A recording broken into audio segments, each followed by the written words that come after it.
No Cap family, what's going on, y'all? We back at it with another episode. A hectic time in the sports calendar. Um, Kind of what TJ was referring to a little bit.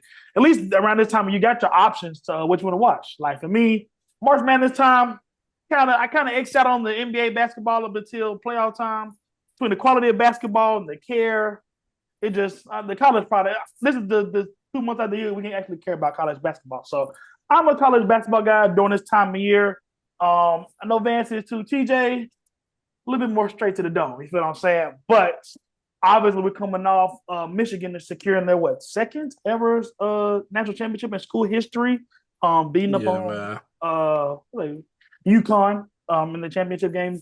Dan Hurley does not get a third title in 4 trips, which is already like pretty legendary. Even just to get to the title game 3 times in 4 years, like he's on a short list of like to join that upper echelon K, Roy Williams, all that kind of tier. But It was a Mandela effect for me because I could have sworn I texted you guys about this. Michigan won the Natty in the 2010s, bro. I could have sworn that happened. bro, because No, I I think don't. you said they got there with Like They did Jordan get Poole and there. Trey Burke, were they not cooking? I See, that's remember what. them lifting up trophies, cutting down nets, bro. Like Yeah, I mean, man, you that this did was. cut not down the happen. net for do conference get that to cut down the net because I guess, bro. Hey, Jordan Poole, I don't hey, remember. and I don't even think the Trey Burke team and the Jordan Poole teams were the same. First, of all, I do not think they were the same. I don't think Trey Burke and Jordan Poole played together. No, he was just saying like No. he just Like mentioned those them. Oh, those were the Yeah, two he years that didn't they mean on the would have same won team. it. oh, Jordan Poole didn't win that, Yeah. man. I remember that. But Trey Burke, I think they either got to the Final Four or the national championship game, but they lost to Maybe Louisville. Jordan Poole played for the Natty as well. Did they play for those games? I don't know. Or maybe they got to the Final Four. That Let's would see. have I'm gonna been look it what up later. Yeah, 2016. because I'm about to say Jordan Something Poole's a like that. Michigan ain't Nah, Michigan. that was It might have no been later. Poole might have been later, like 2018, because he was in the bubble with Curry and I'm pretty 2018. sure. That was UNC, Kansas, maybe. They won the Warriors won the championship in 2022. He was a rookie. Yeah. Was he a rookie then? Yeah, Or a second year player. So he he was probably young. came out like COVID or right There before. was no NCAA tournament that year during COVID. All right, regardless, Mm. yes, Vance as we'll do college basketball. We'll do a college basketball perspective before we take it. Why? What were your thoughts on the Michigan team? They were bigger than everybody the entire year.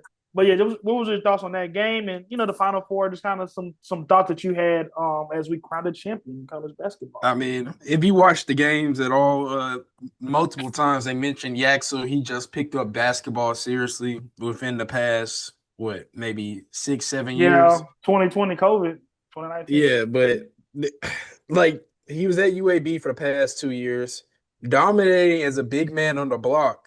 For him to seamlessly go to Michigan and play the three, where he's a big dude. Like he's a true 6'9", almost 6'10", maybe with shoes on type of guy. And he was moving fluently throughout the season until he hurt his knee in the Final Four. The way he was moving, his draft stock has continued to rise. Like last year, he was fringe first round, late first round type of guy. That was the feedback he was getting. And for him to go, he's 22, 23 years old, maybe 24. He's 23. He'll be 24. I think on opening night, I believe. And teams are not scared to go ahead and take him as a lottery pick. And so I think that speaks volumes for him. But just Michigan as a whole, they were constructed as a huge team. And so for him to be a 6'9" small forward, they were gigantic. Like it was almost an NBA sized team, honestly, from top to bottom. The guards were a little undersized, but you make up for it because they were very good.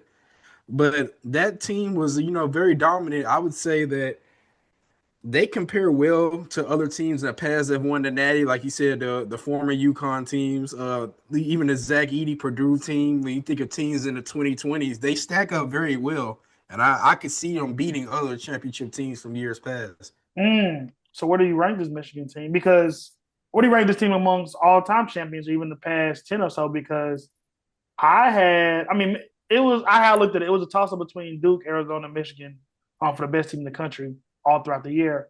Because I don't think it was necessarily unanimous that they were just a dominant force to be reckoned with, at least in terms of expectation of the championship going through. But yeah, they have 3 first round picks, I believe, in Mara, Morez Johnson, and Yaxel. Like you said, You may get 2 lottery guys if Mars sneaks into the lottery. So Yeah. they were dominant college basketball while also seemingly a lot of pro potential. So just where would you rank them in terms of recent college basketball champions? Just going down the line, recent bias. So let's just say Florida from last year. I think it'll be a good game, but I do think Michigan For will sure. win that game. Yeah, I was Going to that UConn team, that's the Stephon Castle, Tristan Noonan Glingen. team. Yeah. I'm gonna say UConn wins that game. So it's a split. Here's my thing with Well, Michigan. Their UConn, guard play is just not that strong. Cadeau was probably their yeah, best guard. So hmm that's my thing. Because yeah. like you said, I would take Tristan Newton to Fun Castle, honestly, over Cadeau. And then all those teams obviously have Carabin. But keep going. I'm sorry. I didn't mean to cut you. No. I mean, it was UConn back to back. I think UConn wins both of those games. The way that they were moving. No, don't get me wrong. It would be close because Michigan knows they have a good coach. Dusty May is one of the best coaches in the nation. In case people didn't know, of course, he just won a national championship. So I would hope people realize that. But I mean, just to say that they would beat Florida from last year, that's what I see my eye test says. Or just to even say that it's possible. I mean, this is a legit team, bro. It's gonna hold. They're going to hold up well when you look at teams from years past. I wouldn't say that they're not legit. I'm looking at like that 24 UConn team. That's tough. Carabin's probably a first round. He's an NBA guy. Castle's an NBA guy. Klingen's an NBA guy. I mean, I flipped the script. I think that 24 UConn team would beat them. I don't know about 23. I'm looking at the most important player, MOP, Dama Sonogo, in 23 for UConn. He had Clinton on the bench, bro. So he was doing something right. I mean, okay, but 2022. I mean, like you said, just in terms of stoking the case for Michigan's viability. Ochai Javi, we was like a late back end lottery guy for the Raptors, something like that. 2021, Jared Butler. That is the Jared Butler, Davion Mitchell Baylor team. I think Michigan beats them. Better guard play, but I can't remember a big from that team. I can't lie. Let me flip the script on you. I'm gonna ask you 2 questions. So the first one is just let's just say you're a 5-star, you get the pick of the litter, who you want to go to. This for you too, TJ. Let's just say football for you, TJ, basketball for you, Josh.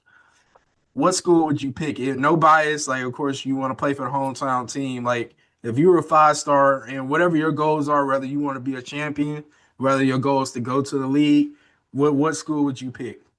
Let's see. This is inspiration from Caleb Williams talk about why he went to Oklahoma to play for Lincoln Riley. Oh wow. Trying to think who's giving out a lot of money in SEC. Basketball, Oats. Trying to think. Kentucky's down. Tennessee, I'd never go to Tennessee. Even it's hypothetical. Oh, this is a good question. Let me see. Actually, you know what? I'm gonna go look at the recruiter rankings for this year, and that may give me a. Oh, I'm tripping. I mean, this is gonna be very anti-Memphis of me. Arkansas off the bat for basketball, Arkansas for sure. I can go train under Cal and get paid because they got all the Walmart money. So yeah, basketball, Arkansas. Actually, that probably was pretty. That should have been a lot easier for me. But yeah, because it's like you talk about the 2 factors, you get your best of both worlds. Arkansas is gonna come with their check. They're probably gonna have probably a top 10 spender in college basketball, and you'll win. I mean, at least for me, like you said, goals and everything, like getting in the tournament, making a deep run, like I won't say inconsequential, but like as somebody, you're asking me the difference between an elite eight, or a Final Four, or even a Sweet 16 and an Elite Eight is marginal. If my money's right and I'm set to go to the league, that's right. Yeah, it's Arkansas for me. All right, what about you, TJ, for football? I feel like it's hard to go wrong with football because you see how yeah. I didn't mean to disturb the piece like that. Go ahead. What's up, everybody? I feel like it's kind of hard to go wrong because the talent is everywhere, but I feel like top 3, I probably keep it all SEC. You can't go wrong with LSU, Bama, Georgia. Now I wouldn't fuck with the other 2, but like if you're picking a player from that school on really either side of the ball, maybe safe for quarterback, it's a pretty safe pick. Receiver, lineman, running back, linemen on each side of the ball, linebackers. Like those are real NFL factories. Respect to Ohio State and Florida and Michigan and Washington, all those other schools. Like I don't think there's a wrong answer if you're a 5-star, but you have to go where maybe you get like competition, like talent. Like some 5-stars they like to duck. Some 5-stars, I want to go up north. I want to go out west, and then that's. But if you want to be the most pro ready, if you want to be the most, on the biggest stages, biggest crowds, biggest spectacle, you go SEC. The shit they say it means more. But there's nothing wrong with going Pac 20, Big 15, whatever, however many schools in these conferences. But I think college football is way different than it used to be with realignment, portal, all these TV deals and shit, just it has its scramble. So really what they think about is where's the biggest check coming from? And still you could get that from the SEC. So. I mean, I feel like the only argument that you would have would be Ohio State. I mean, I don't know the and Miami. Yeah, I mean they got a lot of cocaine money down there. But yeah, I don't think is there a scenario to where one like Alabama, LSU, Georgia can outprice Ohio State or Miami for a player? Do you see that happening? For football, like certain sports, no. I think everybody knows that you're gonna have to spend that bread if you really want a natty, and those teams are gonna be competitive. It's 10 to get in. You had to pay that money, then it's back to the old way because everybody's already operated with the same amount of bread. Okay. Yeah, that brown paper bag shit dead. Like you can't be like, oh well, at this school we're gonna slip you some money. Oh, well, at this school they're not gonna pay you, so it's whatever. Now it's like, all right, well, who gonna pay me the most? Because now I know you gotta give me that money. Bro. Like it ain't just like, oh well, shit. If I go to Tennessee, I hope they give me some money. Nah, they got to give you some money wherever you go. We're gonna have a random year, bro. Rutgers gonna pull up with about 20 mil, bro, out of nowhere. I mean, we just seen it, Indiana. They didn't spend nothing though. They like I was about to say. They got there was a lot of Lukes and A's out there kicking ass for sure. Yeah, bro. Yeah, but that was a historic turnaround. One of the worst programs ever. I think they have the least amount of wins in FBS history, based on win percentage. So I won't say the playing field is all the way level, but like it's there for you to go get you one. Like a school like Indiana, like what's to say the next school won't be like you said, Rutgers. What's the difference between Rutgers and Indiana? Mark Cuban. Yeah. Okay, so all right. Well, what's another Indiana school that like it would be like Maryland?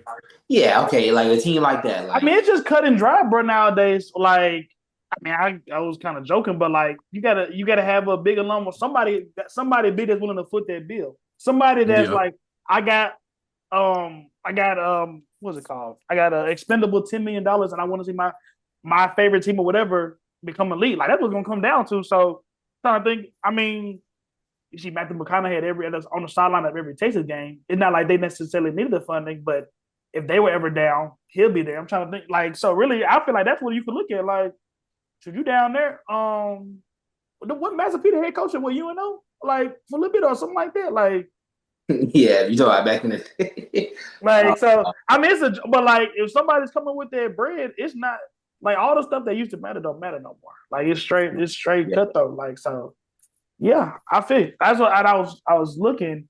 247 put out the biggest spenders from last year. Do y'all want to know? Do you want to go through all 10? What sport is it? Football. Football. I know half the list from Texas. Okay, or at least 3. LSU got to be on there. They spend at least. We want to go 10-1 or 1-10. Won't you count? Let's guess, bro. Let's guess. Let's guess to 10, bro. Let us guess to 10, bro. Sorry, Nick. Just for the record, because but it's okay. So I mean, go ahead. Okay, so guess. Right, I'll throw this out. The start of this list, the top 10, it starts at 15 million. Okay, you said Texas. Texas is 22.2. Texas Tech spent the bag. Okay, we can still kind of go by this list. This is the estimates for 2025, so around what they spent. So okay, like I said, Texas won 22.2 million. Texas Tech, let's see, because they probably people knew about this oil money. Let's see what they were projected to spend, because we know they probably spent around 20 million. 14.3, which doesn't even get them in the top 10. I think this is with 13. So just out like a pair right next to Oklahoma. Okay, so Yeah, 14. 14 of them don't get you in the club. So, Yeah, TJ, bro. you go. I would say LSU got to be on there. They probably spent like 18, 19, And maybe. this is the miss that we're working with, but LSU is 3 on the list at 20, just at 20, just over 20.1. Okay. Mm. So I Ohio was State. So we got 1, y'all got 4, Ohio State. That is 20.2 million. okay. So we got the top 3. Okay, what about Ole Miss? Ole Miss is not in the top 10. Let's see where they're at. What about Georgia? Georgia is 4 Georgia. that I see. Hold on. The whole way. One man. I think what I see Georgia at 18 million. That's a lot. For you not 18.3 million. Yes. I'm thinking like a Notre Dame in there, maybe. Maybe they're But you no. also got to think the money that's coming from ad revenue. So I was actually looking for Notre Dame earlier, and they are not they're not even on this list. Wow. Okay. I'm not Oh, Notre surprised. Dame is also a high academic program as well, so that kind of whatever. not Alabama. They don't really get splashes. I'm not. Alabama is 7 on the list. Just Wow. Okay, 16 that's million. surprising. The Okay. Nines and L changes. Ryan Woods will be the highest paid players in 2025, obviously. So yeah. Well, I know who ain't on the fucking list. Jesus NIL Dabo. You know they Oh ain't. no. Dabo Sweeney. It's 15.2 million. Because he's What? not, Oh, damn. it's Who not they paying? I mean high school kids. Jesus. Let's What go. are they paying? Damn, Sammy Brown getting some money. Damn, 15. Yeah, bro. Ain't nobody gonna have more money than the Clemson. Nobody for the first time ever. Sweeney said in November to Clemson 247. All right, this is dragging a little bit. Give me both y'all throw out a good because y'all only missing Michigan. y'all are missing number 10, number 8, number 6, and number 5. All right, Michigan. Michigan is at 6 with Okay. Miami. 16.3. Miami not in the top 10. Florida. Florida not in the top 10 either. Man, I just saw Who them. am I missing? Who's been good I mean, recently? these are Bro? estimates too, but I'm trying to think. I'm running. Okay. Penn State. Penn State not in the top 10. Nah, They're at 11 on this list. 13.7. Florida State. Florida State not in the top 10. I just saw them. Florida State right at Dang. 10 Florida million. State ain't been good in it. They gotta be Everybody said SEC that then, bro. you said Oh. one thing that you said one that would work here. Is Tennessee? Texas A&M. Texas A&M. Texas A&M. A&M 5. 17.2 million for to be the little brother school in the state. That's kind of nuts. One more. One more. Can we get it? Man, bro. Hold on. North or South? South. SEC school. Not Missouri. Mizzou? Hell no. And It had an era. Had the last golden era before Alabama. He already said Florida. You Who else said would it be? Florida. Georgia? We already said Georgia. Who said Florida? I said Florida. That was the last one I said. Yeah. Oh, I'm sorry. Yeah, Florida is number 8 at $15.8 million. So yeah, $13 million doesn't even guarantee you a top 10 shot in terms of a true like a peak S-tier 5-star recruit, 5-star recruit. Yeah, it's vicious hours out here. And that's the budget for basketball. About that much for a team that wants to win the Natty. I was looking at I think there were 8 programs this year in college basketball that got to 10 million. Looking for this list, Arkansas was one of them. So yeah, it's straight transactional out here nowadays. There's not a lot of I like the loyalty brand and all that stuff. It's out of here. So yeah, TJ, we'll incorporate you a little bit more into this thing. Obviously, all the talks of a loaded draft. I guess it's a little cool to include your team because of the dire decision making of one Joe Dumars kind of precludes you from being excited about this. But just in the casual watching that you did, what were some of the guys that stood out for you in this tournament with just the strength of the draft class? I think it was first I want to say I think it's a little bit more interesting watching a lot of these guys for the first time in the tournament. Of course, when Peterson was blowing up, I'll cut on my TV and watch a little bit of him. But first time watching Wagler and Pete and Boozer Maybe my first time watching AJ. I was really impressed by the bouncer, just the way that he can get to his spots. He's not rushed. He plays the right way, but just a lot of times you see guys shrink in the big moments and you see them shrink when they get to the next level because a lot of guys are, we have a team full of them guys. You got guys who were that guy in college, they get to the league and then they shrink. But like the way that he just, even though they were struggling to keep up with Texas, he was keeping them in the game. The way that he makes shots, the way he moves around, the confidence that he has, he really jumped out to me. Josh, you're gonna like this one. I was not very impressed with Boozer, but like I said, my or like as you like to call him, Al Horford. I am not. My profile is limited on him, but I wasn't, impressed with him the way that I was with AJ. Like I said, guys shrinking in big moments. He was fumbling all over the place, and he was banging down, a la Julius Randle, not finishing and turning the ball over. And not a lot of vertical pop on that guy. You're correct. Yeah, I'll let you get to that when it comes up, but it was good to see A-Cuff. A lot of the hype, when you hear a guy get that much hype, you kind of want to see it for yourself. But very Anthony Edwards-esque, very smooth. Oh. He can shoot. Yeah. That is not a comparison I think I've heard to A-Cuff, Vance. That is very intriguing. Guns blazing, gets to where he wants, shoots from where he wants. He can facilitate if he needs to, but like, he's your guy. You're living and dying by him. He's spraying from everyone in the court, and he just got that killer mentality. First time kind of watching Yaxel. A lot of these guys, like, because I don't watch that much college basketball, like my eye is not trained, and it's really hard to kind of project because we've seen, college basketball be a sport where like it almost never translates with some guys. You have a guy who gets picked second round, he's ridiculous. You'll have a guy go first.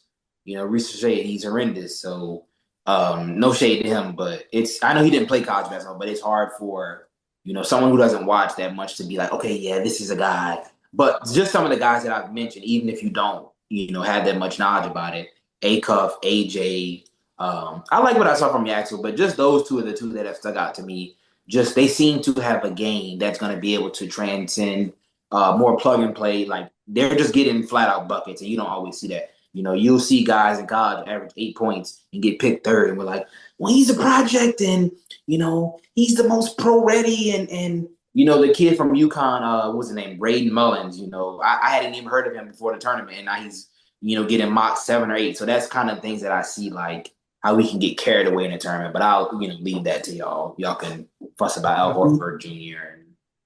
No, you're not that far off, bro. You're not.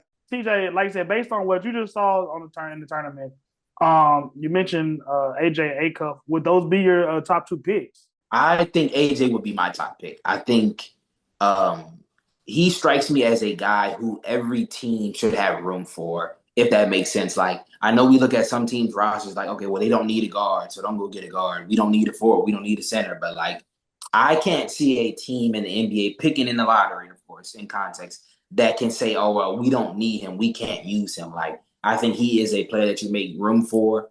Someone that can get anywhere, make from anything, consistent.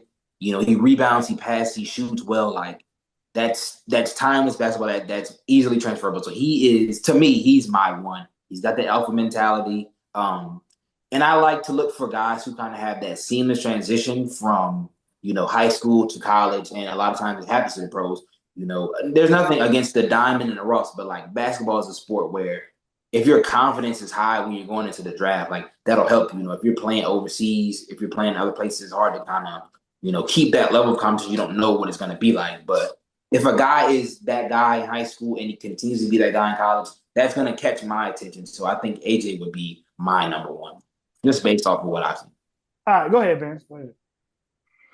Yeah, no, I was just agreeing with when it comes to like players nowadays, like everybody's talented. It comes to a point of who's special in this draft compared to next year, how everybody's tanking. We literally saw the Kings fouling up a point with 3 minutes left, fouling Steph Curry potentially.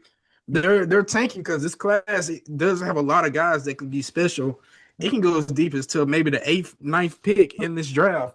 Let's just say A-Court's backcourt partner from this year, Malik Thomas. He is a bona fide scorer. it probably, if this was 2006 instead of 2026, he would be a lottery pick because he's that talented of a scorer. And so when you think about who can be that guy that can separate into being an all-star, I understand why these teams are tanking. And so to answer your question about I think I'm gonna have to take AJ as well. Darren Peterson is a monster. He's a freak, but if you can't control like your fluids or your hygiene or whatever is going Pause. on to the point of you Control can't. your fluids is nuts. Yes, bro. I can't Yes, bro. Why are lie. you Well, cramping? he Why are you can't. cramping? He doesn't seem to be able to. That Yeah, is bro. I mean, Ben Carroll had the problem. It seems to have been fixed, but whatever they fixed the sweating problem, now he sucks on the basketball court. People like so PB finding no that Jimmy. balance. Yeah, bro. Your body ain't gonna get no better than what you are right now at 18, bro. And so if you can't handle this type of physical toll on your body right now at college, where you're only playing 30 games, 35 games a season. Now we're asking you to play what 65 just to make the voting threshold. And so you gotta take AJ just because you can trust his durability. mm, okay. Okay, I got you. I got you. Yeah.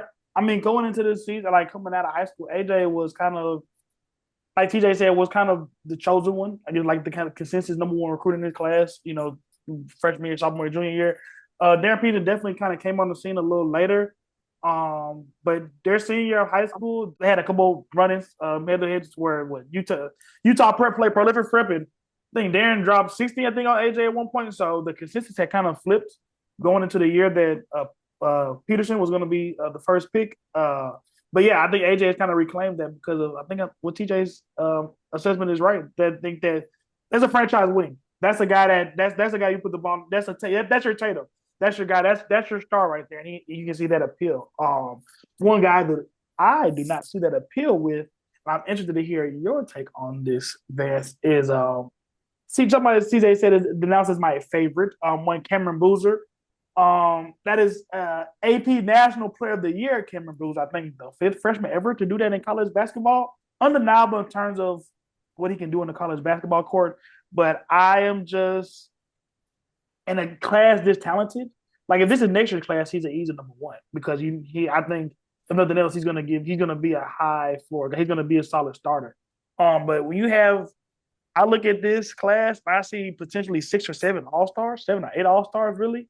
Like Vance said, between just throwing them out there, Boozer, Peterson, DeBansa, Caleb Wilson, Flemings, Wagler, Acuff. That's 7 already right there, and then you kind of get your guys that's gonna your guys that they're not so highly thought of.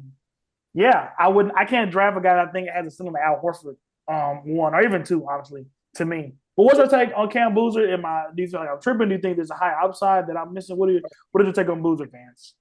Man, bro, it's hard to like. He's probably gonna go no matter what, top 4. Maybe he might slide to 5. You never know. Depending on how Caleb Wilson tests, I'm sure he'll be healthy by the time they're doing all these testing for the combine. But it's hard to like bet your franchise. You've been tanking all this for a guy that has the same bag as Asia Wilson, and so Asia Wilson, they're the same size, everything. But Asia Wilson plays against women that are shorter than him. These guys are gonna be taller than Boozer.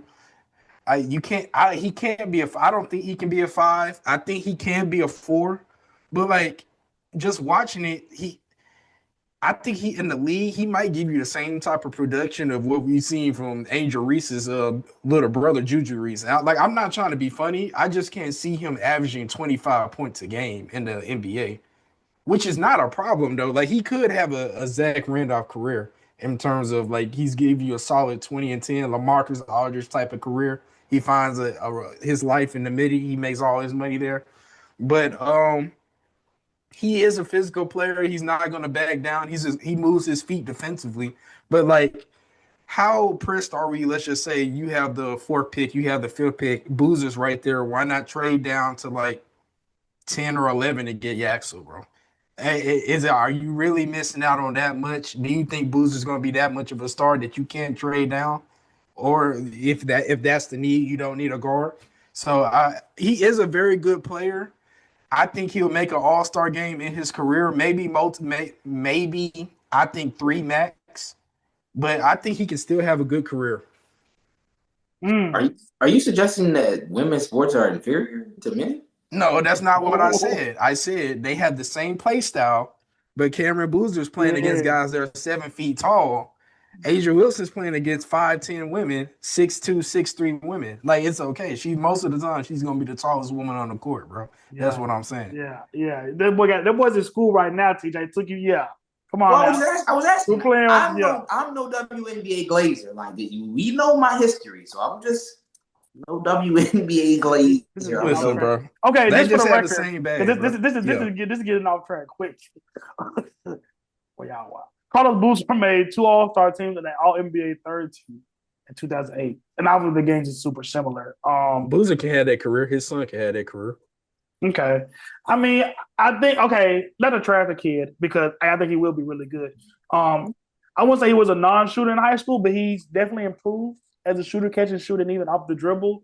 He's a better playmaker. He's improved in his playmaking in terms of playing with the ball in his hand, especially in this era of basketball, to where like anytime everything is 5 out, everybody has to be able to dribble, pass, shoot on the court. I think that he can do that really easy. Like he would be a perfect fit in like an OKC system. But like Vance said, I don't see a situation where he's consistently creating for himself against a team's best defender or another team's best defender. And just the finishing. Like I can see a scenario where he doesn't even shoot 50% of the rim next year. He is very much like shoulder into you, baby hook, and it's not a lot like that's the end of the game. That was almost a crazy upset. He was struggling to finish over mid-major bigs. So that's something that's been a problem for him all year. Like whenever he played NBA teams on due schedule, like I remember Texas in particular at the start of the year, with like Dalen Swain and the big guy that they got now, like he struggled against them finishing at the rim. So TJ said it. I'm capping him to Al Horford. Al Horford made All-Star. I think he made All-Star team that one time with the Hawks. He had Like a good career, bro. I mean, it's not a bad career, it's like not, but at all. I would not take that chance. I think I actually agree with you. Depending on how I would take, I would maybe not 5.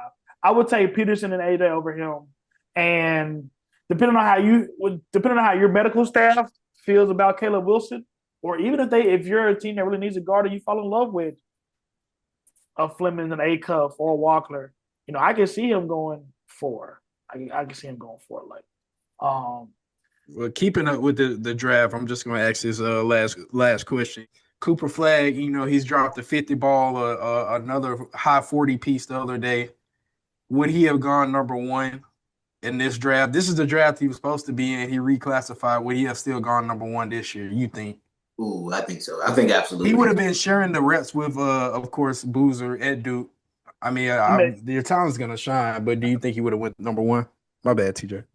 Okay, so are we saying that like if I don't know how this works, but like, is there a world where Boozer sees Flag there? It's like I'm going somewhere else, or is that like that's what happens because like they're not doing it. Neither both of them not going to do it. okay? So if Yeah, we can assume that the Boozer has his own team and Flag his own team in this hypothetical. yeah, I think Flag absolutely goes number 1. A lot of things I said with AJ, like it is hard to see who is going to translate and who's not, but the alphas always peak for me. So the Paolos and the Flags of the world, where like it's clear that they have a lane in the NBA. Same thing I said about AJ. Like it's clear that Flag, at this point now, is not rushed. He can pass, he can shoot, he will make the right plays, he will rebound, he can get to anywhere, he can make anything. Like you can't teach that and you can't pass that up. We talked about, I vividly remember this in the group chat, like talking about him being pro ready as a junior in high school. And that kind of like stuck with me. It's like, we don't say that often. So like guys like that, this may sound crazy to say, but like they almost have to pan out because if you're alpha in high school, alpha in college, like you only got a few more months left to get to the NBA. So like, you might have a learning curve, but like it usually seems to translate when that one guy rises to the top. Like it's comp at every level. So I saw that with Flag. So far, I've seen it with AJ. So yeah, he absolutely goes. I mean, he's giving NBA teams 50, and he was in college, what, 9 months ago, 8 months ago at some point. So I think he was ready then. You put him with these guys. I think he'll be ready again. Okay. I don't think I think Flag will go number 1. I think he will go number one. I think there will be a real debate between him and AJ. I think there will be a real Okay. debate. Okay. Because I'm Yeah. trying. I need to look up. I don't know if Flag was Player of the Year. Obviously, the team success for Duke, and I think he had probably better accolades than AJ. But like your eye test would tell you that those are like really similar guys. I think they're really valued similarly as like prospects. Like I think they're both number one in their class. And yeah, I think that I see it there. I see a lot of overlap. Like TJ just said, AJ led D1 in scoring as a true freshman. Put over 35 and 10 in his last game. Like I said, team success wise, there's not a lot that Cooper Flag did that AJ DeBanter didn't do at BYU. So I think I will come down to preference. I think Flag probably is a better player right now. But if there was a team drafting that maybe felt a little bit more set with their defense, because Flag's defense I think is the real gap. If you had like a real rim protector, a guy that you feel was a lockdown perimeter player, I can see a team going for DeBanster over Flag at one. So yeah, I see them as very similar. Vance, last one. We may not ever get to NBA stuff for real. It's just a cluster after that big four. And it says where the Memphis Grizzlies are projected to sit at in the draft between that 4 to 7 range. But just in general, because of the strength of this freshman class, you got Darius Acuff, Arkansas guard, SEC Player of the Year. Got Keenan Wagler, I think third team All American. Obviously, we saw him in the Final Four. And then you got Kingston Flemings. And then you are a Houston guard. You have thrown Michael Brown in that mix as well, in kind of that elite second tier. I don't think I would do that. But nonetheless, he's probably going to still be a top 10 pick. So how do you sort those guys? Those guys are going to be going 5 to 8. Who would you prefer to see the Grizz get? And is any names in there that I did not say that you think is in that range? When it comes to the Grizz, I'm thinking if we're going to keep our head coach, obviously T.I., we're going to keep Isolo. The player that fits his style the most, I would say, is Flemings, that free flowing style. It's not ball dominant, not like you don't have a Luke on your team, you don't have an Ant on your team that's gonna pound the rock, If the best player in general, though, in my opinion, I'm still obviously we've seen Acuff. I like Brown over Flemings in terms of being an offensive engine. Like at Houston, the Cougars, of course, they're always going to play defense. That's their identity. But this year, they struggled a lot offensively. And obviously, he's a freshman. You're going to have your growing pains. They had a great record, a great number one seed. But even though they're winning these games, it still was kind of clunky offensively. And so when I think of offensive vision, I would even take Wagler over Flemings. Now, when it comes to style of fit, I would say Wagler or Flemings are the best for the Grizzlies if we're going to keep T.I. as our head coach. But if you know you're going to pivot, take the guy that you know is going to be an offensive engine, and you could probably expect him to give you 20 points a game in his rookie year, and that's Acuff. And so I can still see Wagler having like a Michael Carter Williams type of season in his rookie year, something like that. Doing a little bit of this, doing a little bit of that. He has a well-rounded game. He might be the most well-rounded point guard in this draft, and so it really just depends on what you like. But in my preference, like if I'm starting a team, I need you to be the guy. I think I'm gonna go Acuff. Then I think I'm going to go Wagler, Brown Jr., and then Flemings. Fleming's last. So not like you said, we're just this crop of guys. I would not to speak for you, but it's not necessarily a guy that you're not a fan of. It just you push some of these guys up higher than others. Because I think for me personally, it's probably not gonna go like this during draft, but I probably still would put Flemings and Wagner over Acuff just because I can see that in the NBA right away with the side, the lane. Because I shouldn't say that because Acuff was infinitely better to credit his own shot.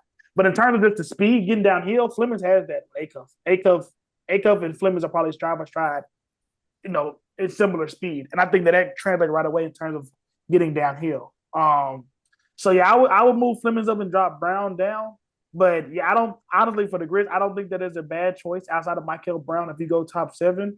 And if the ping pong balls don't bounce your way, like you said, I think I would like the difference between for me a Michael Brown and a LeBaron Philon that you can get at probably 12 or Braden Berry's a guy that I think looks a lot like Derek White for Arizona. You get him at 13, 14. And maybe you pivot to getting away from getting that excellent offensive engine to like a championship piece, a playoff piece. Because we've had one and he didn't mess well with in John Morant. So we'll get to that at some point one day. But I think it has to be addressed. I'm just saying that like at least how I'm looking at it, like you're assuming that he's moving on. So for whatever reason that era did not work out. I don't think that problem will be a problem going forward in terms of whoever you draft meshing with John. But no, I think that guys like a Braden Berrios could be a guy that could be a starter on a championship team, like a Derek White, or a guy like LeBaron Fillon. Once you get past that elite group, and I think with Michael Brown, I don't see a lot of difference between 9 and 15. I'm in the draft just because of how strong it is. TJ, before we get wrapped, did you Wagler made the Final Four? Flemings, Elite Eight, A-Cup, obviously you saw him. Who else am I missing? Did you see any Caleb Wilson? Like, what do you think of that second tier? No, I did. Unfortunately, I did not. I did see some Wagler. Because I'll throw it out there, y'all. Maybe it's a clip, whatever. Especially in the tournament, because he could not finish at the rim. He could not blow by anybody. He could not finish at the rim. He definitely got a lot better at it in the tournament with the spins and the kind of it's given SGA. It's given SGA. Who's giving that? What are you talking about? Wagler is given SGA. The shooting ability, the touch is given SGA, bro. I can't lie. Okay. I had something I wanted to do. I was thinking about it when we were gonna do college basketball. I thought this would be funny. I was gonna ask y'all to like run by the names of the guys. And I was going to do it based off name. Like, do they pass the name test? Because, like, it would be funny because I haven't seen a lot of some of these guys. But, like, unfortunately, Keaton Wagler does not pass. He's not passed the name test. And he damn sure does not pass. You said Grizzlies. I don't see it. I can't see the powder blue. I can't see it. I mean, bro, we have a guy in this league that's an undisputed top 75 guy named Giannis Antetokounmpo, brother. Like that doesn't apply to foreigners. It doesn't apply to foreigners. Because Giannis could be a common name in Greece, or we don't know. Like I don't know that it is, but like okay, so if I had to go down the list, like I think AJ will pass. Who are some of the guys on? Like Yaxel doesn't pass for me, but he passes my eye test. He's not past the name test. But like these guys will get like if they're coaching, get a nickname. If you're coaching, I feel like I can't rock with you on this. I feel like if they are cold, they'll get a nickname. Like we're not gonna be calling. Okay, so give me some of the nicknames. K Dub, if the kid Walker, whatever. Like K Dub, I'm trying to think. That's derivative from J Dub. That's derivative. It's not like it's gonna be best or creative, but it's like I feel what you're saying, but it's not gonna be like oh you have no aura now you're not good. It's like you're cold and you have no aura. Nah, it do better, bro. Nah, like call it Malachi Tony baby Jesus, bro. Like he gotta go first round, but like when he's eligible. Keaton Wagler's giving me Killian Hayes vibes, bro. I hate to do it. He was a ninth pick, and they thought he was like So who are other guys? You said Yaxel. Okay, y'all got to give me the names. I don't know. Like Braden Burries. Yeah, that passes. Double B's, Braden. LeBaron and Fillon. You already said the Rollo bar, so I guess we ought to know what's that. Sound kind of like LeBron, bro. And we not rocking with LeBron, so no. We're not. This is a good one, TJ. Okay, I'm ready. This is the Duke Center, who I don't think would be in the draft, but he's top 10 on this board. Patrick Gungba. This name, Gungba, starts with an N. Gungba. You sound like a backup center. Yeah, that's a rotational big in the playoffs. That's a playoff rotational big, I think. Yeah, I like that. I don't like him for like, plug and play like my center, but that's a rotational Muhammad Gay type of, that you're gonna need him. You're gonna need him. So yeah, he'll pass. Jaden Quaintance with a Q. Nah, hell no. Hell no. Okay. Poe and Pete, bro. It's a cool name. Poe and Pete. Yeah, I like that one. That's easy. Yeah, because it's short. It has a ring to it. Yeah, like that's KP. You call him Yeah, 3-peat. He had a 3-pointer. Yeah, I like that. He can do a lot with the name. Yeah, he get a pass for me. Mm, On the kid that was talking about he want to preach the Well, gospel. all right, TJ, this the real one. This the most important one, bro. Jace Laws. Yeah. No. I I think got so. it. What a lot of enthusiasm. Damn, you done They slide down said, mute. yeah. Well, are we still talking basketball? Because that's a football They, name. they said, Oh yeah. no, no, I ain't That's a gonna lie to football you. You name. brought it back. That's a hell of 5 box safety. That's Derwin James. No cap. Jace That's a Law. football name. Oh God. That Jace Law for sure. That's Yeah, a he coming Yeah, out. That's about 15 sacks a year right there, bro. yeah. no, that's A Roman that's safety. That's Honey a Badger. rover. Yeah, facts. That's a That's rover a right there. He roamed the box. Yeah, Jace that's a Yeah, Law. Georgia. bro. Ooh, That's a that's Georgia hard. safety. That's a Notre Dame. That's a Notre Yeah, Dame bro. safety right That's there. a box safety that They plays gonna put him up Mobile. there. Palomalu, Kyle Hamilton, Jace Laws, Ed Yeah, Reed. Yeah, that's a Notre Dame Badges, safety bro. right there. 100%. 100%. Phil, you gotta clip this. You gotta take this to Yeah, but that's gonna be an edit, bro. Buffhead. When he finally Facts. when he commit to Notre Dame. Yeah, he gonna be laying a boom Whoa, we too. can't. I see it now. Wait, why is Jay gonna know today? Why is that? I don't know. Hey, man. Oh, this is a thing I have now. no idea. Where is? I mean, His are you? top 5 right now. I talked to him. Obviously, I talked to him today. His top 5 right now is Miami, Texas, Memphis, USC, and for some reason he likes Ole Miss. But it's like he's gonna be a Texan. Like he's not a. Oh, it's messed. Nah, we gotta fix that. Like he's not a Memphian. I mean, I don't think. Oh, so Ole Miss is out of there. I mean, I watch the games. He watches them with me, bro. So he Ole probably Miss. going. Ole Miss is I double, mean, triple on. is that also a Kiffin thing? Is he rocking with the Rebels since the Aura? Oh yeah, that might be it. He does like Lane Kiffin, so So he might be going to LSU. I don't think. I think you like yeah. if you are in Texas the entirety of Jason's life, he gotta go to UT, gotta go to A. Like I don't think you can let him leave the state, bro. I can't lie. Okay. They be leaving the state. Ohio State and Notre Dame have stolen wide receivers out of here the past couple of years, like Now, straight out of high school, not even a transfer. There's a white boy at Ohio State is going crazy right now. We talking about from South Lake? Yeah, Brock Boyd. That's what Texas high school football gets you, bro. If they say he's out playing Great House from Notre Dame. He played in the Navy 2 years ago. Westlake. Yeah, with Westlake.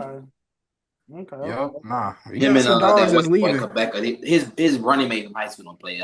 He was at Kansas. I think he was at some other bum school. All right.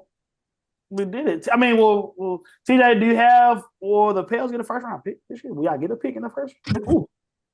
It's going to the Hawks, so I don't know if the Pels might have won a few games recently. They just played the G League team last night, but that's tough. Yeah, bro. Jeremiah fears 40 ball.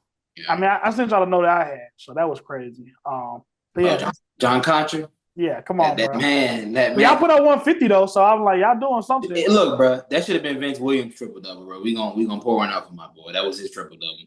They fucked him up, bro.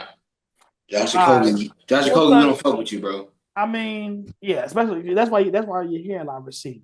Yeah, African. We don't fuck with you, bro. Yeah, I mean, we are getting into it now. We'll do a little NBA. I got Vic as MVP. I can't lie. Is he eligible? I think he's eligible. I don't think so. Is he not? Yeah, he missed today actually. So yeah, he's not gonna play again in the regular season. I don't think. Oh, for real? Yeah, they just can't catch OKC. They are winning right now, but I think OKC has to lose twice, and they have to win. Yeah, OKC ain't losing again. They beating the stuffing out the Clippers. We can do this a little bit. This is lame. Well, just do it how you would do it, and then we'll just act like we don't know if he's eligible. I mean, I'm not y'all, but this like let's do the 65 game stuff. Like this is like even us this kind of conversation with the kind of the boundaries gonna work. That's silly. That's silly. It's definitely lame. Yeah. Like, so I guess get rid of it. It's a wet sound. What are the guardrails though? Because I mean, are guardrails needed? Like I feel like I sent it in the group chat the other day. The only MVP that's played less than 65 games before is Bill Walton back in the 70s. That was 58. So do you go away with the rule completely? Do you enter to any guardrails? Like what is your? They're doing it for all NBA. That's the biggest thing right That now. shit really gonna be a stain on the league when that shit gets published into newspapers and sports magazines and niggas see Dennis Jenkins and Con Knipple. Who is Brandon Podzimski? What? He gonna be mad as a motherfucker, boy. Yeah, Yeah, bro. Derek White, second team All NBA loading, bro. It says he needs to play at least 20 minutes in one of San Antonio's final two regular season games. Why the minutes? Okay. No, the minutes mattered for it to count he ain't towards gonna play your. 20 minutes. He might have broken ribs actually. Oh, And he got hurt. I'm about to say if he has a chance, I don't see why he wouldn't do it. Nigga had to shoot elbow jumper the whole night and hope nobody don't ram into him. You think he's the best player in basketball right now? Most valuable. I would definitely say the most valuable. Well, evidently not. Well, why I you think say it's that? Joker, bro. It got to be Joker. Well, I'm saying they beaten. Well, okay, Portland's not exactly It's not a 1-to-1 just because Denver beats San Antonio. The Wemby, I think, is definitely more valuable to that team's success than Joker is to his. I might not say it's a big I gap. don't know. I don't know about that. You Yeah, got you ain't believed it, but you said it when it came out your mouth, bro. Yeah, because both teams can stay afloat, and they've shown it. You can look. We can look at records. I'm pretty sure they both have. I mean, I'm not. I'm just a healthy Murray and a healthy Gordon, and Denver's a playing team. Without Wemby, that we've seen it. What they got Fox? No, without Wemby in the West, that team is 11. So that's just how I look at it. Okay. That's fair enough. Because I see your reasoning. Even San Antonio's timeline is accelerated because of how valuable Wemby. Wait, you said without Wemby, there what? Without Wemby, San Antonio is 11th or worse in the West. You know why I'm not buying that? Because they're playing the Blazers right now, and they're beating the piss out of them without Wemby or Castle. Well, once you that's, I mean, not to invalidate what you're saying, but game 70 through 82 in the NBA, no, I don't. You saying that, but you need them games if you want them going to run. You have to win, and you have to be playing your best basketball. Like, I know it's not appealing, like we want to get rid of them games, but like I wouldn't say get rid of them, but it's just like I don't think like how many. I see what you're saying, but I like also what you're saying can be true. And Minnesota resting all their guys today, or OKC resting all their guys. Just like both of those things cannot be true. So you're right, but it does not seem like teams are adapting what you said. If they're resting all their guys, there's no way to create that momentum. So, I see what you're saying, but like for me, like I'm not taking. There's nothing to be learned from these last 10 games from any team right now. And Wemby's only playing 30 minutes a night, so 29, 28. Why you say that? It's true. I mean, you think it's going to stay in the playoffs? Yeah. I don't think so. He has missed like a good chunk of change of this season, bro. Yeah, just like dating back to beginning, like October, November, December. I mean, he didn't finish last season either, so with blood. He hasn't finished no season. All right, I mean, this is a good compliment. But Vance, depending on whose eligibility that you do know, if you had to vote, who would be your MVP? My MVP is Nikola Jokic. Another triple-double season, averaging basically 30, 12, and 10. Something like that. It's incredible. I'm not getting voted for T because he's literally probably the best center I've seen in my lifetime, my two eyes. Dominance-wise, it's literally him, Shaq, and Dwight are probably the top three in terms of centers of that guy's the truth. My runner-up, I'm gonna still give it to Shea, bro. Like he's consistently carrying that team. And so Wemby would be third on my ballot, I used to like despise Shea, but the way Shea hoops, bro, it gets to a point where you just gotta respect it. You can't really just hate it anymore. So I'm gonna go Joker, Shea, and then Wemby. Okay. I feel you. We lost a brother, but that just means that it's time for us to get up out of here. You got any thoughts on, like I said, the NBA season winding down and any potential playoff matchups? We got some jostling going on for the 6th spot in the East, a real tight race there. Some teams try to avoid the playoffs, the play-in. The Hornets are now like a real thing. Now, so like, any thoughts that you got, like you said, for just as we wind down what the playoffs could look like? Yeah. Um, I'm gonna be like transparent with you guys. So Grizzlies have been very, very bad basically since December. Like I haven't truly kept up with them. And so that's usually how I keep up with the rest of the league. I still love to watch basketball. Most of the times I'm just watching highlights or clips on Twitter or YouTube. And then the Lakers, they've been an entertaining watch up until LeBron had to run his mouth about Memphis. And so as you saw, AR and Luca literally got hurt within 48 hours of him making those statements. It feels like karma as a Lakers fan. So I'm not really looking forward to the playoffs as a fan, but as a spectator, it's going to be some good basketball going on. It's three teams in the West, just ITES, OKC, Denver, and San Antonio. I'm pending health. If Anthony Edwards was healthy, I would rock with the Timberwolves, but he's not. So I'd say it's a three-man race in the West. In the East, like you said, it's a log jam right there for that 6 seed, to avoid the play in. But it's looking very interesting in that second round where it's going to be Boston, New York Knicks rematch. Of Mm. course, that's where Tatum towards ACL.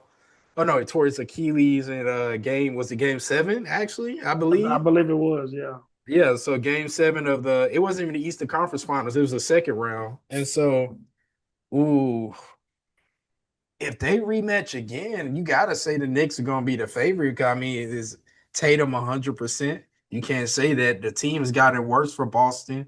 I mean, I'm Theoretically, about to say who said that?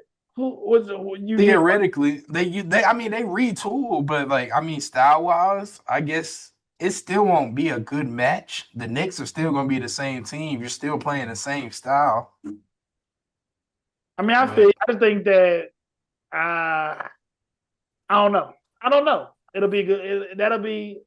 I used to look at the East playoffs like I looked at Big Ten football, making me sleepy. But that's some good hoops. There's some rivalry development right there with Boston and New York. So I feel you. I just think that how I look at that, I think the momentum, honestly, with Tatum coming back and how well he looked compared to what we thought he'd look like, I think that could be a push.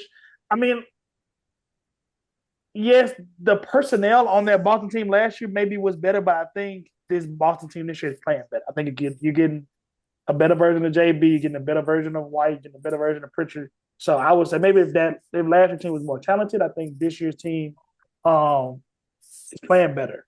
And my biggest thing, TJ jumping back, them not having a real center has been hurt them, which I thought would be a big thing. Keita has been really good. Like he probably made himself some money for real, for real. So yeah.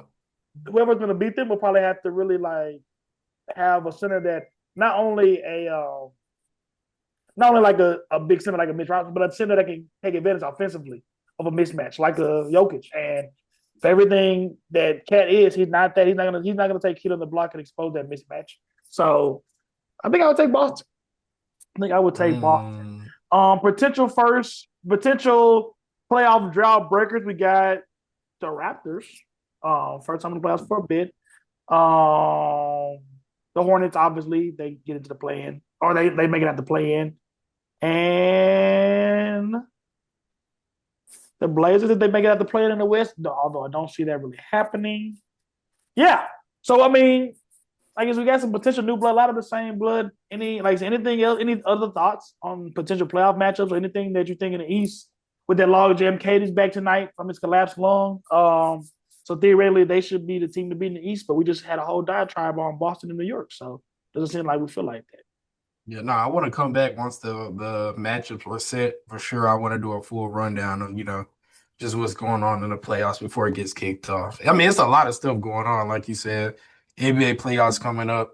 Even we still got to do a NFL big board list. We got to get that episode in. So And we didn't even yeah, talk. We didn't even talk NFL draft. Oh my yeah, god, no, those are two whole new episodes, bro. That we got. So we got some work to do, bro. that's a fact. That's a fact. So yeah, we got it wrapped up. We did it, boys. We did it. No Cap Sports. We brought a little bit of a smorgasbord kind of today, with a lot of stuff going on in the sports calendar. But like Vance said, we got NFL draft coming up, so NFL draft rankings will be dropping soon. And then honestly, the NFL dominates the football calendar. So once you get past the draft, we'll be able to do like OTAs, rookies, all that. NBA draft be coming up. So yeah, a lot of good stuff coming. A lot of interesting stuff coming up. A lot of content opportunities. So yeah, No Cap Sports. Boom, we did it.